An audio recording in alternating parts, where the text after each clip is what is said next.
Strategy लिखी है या सिर्फ दोस्तों की कॉपी कर रहे हो? हर बार एंट्री अलग, हर बार रिजल्ट भी रैंडम।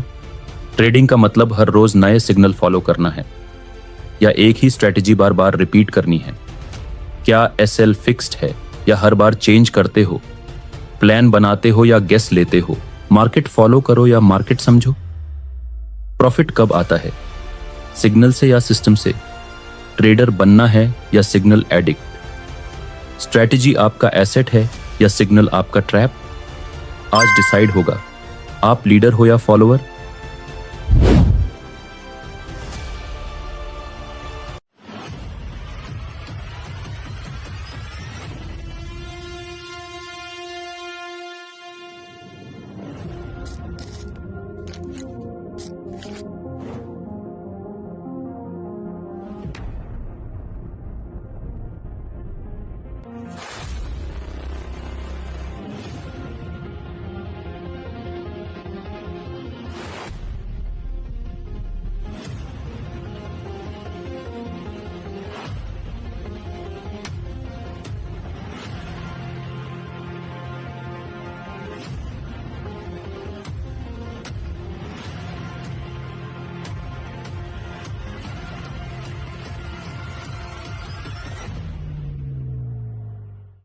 Charted Destiny, Episode 61.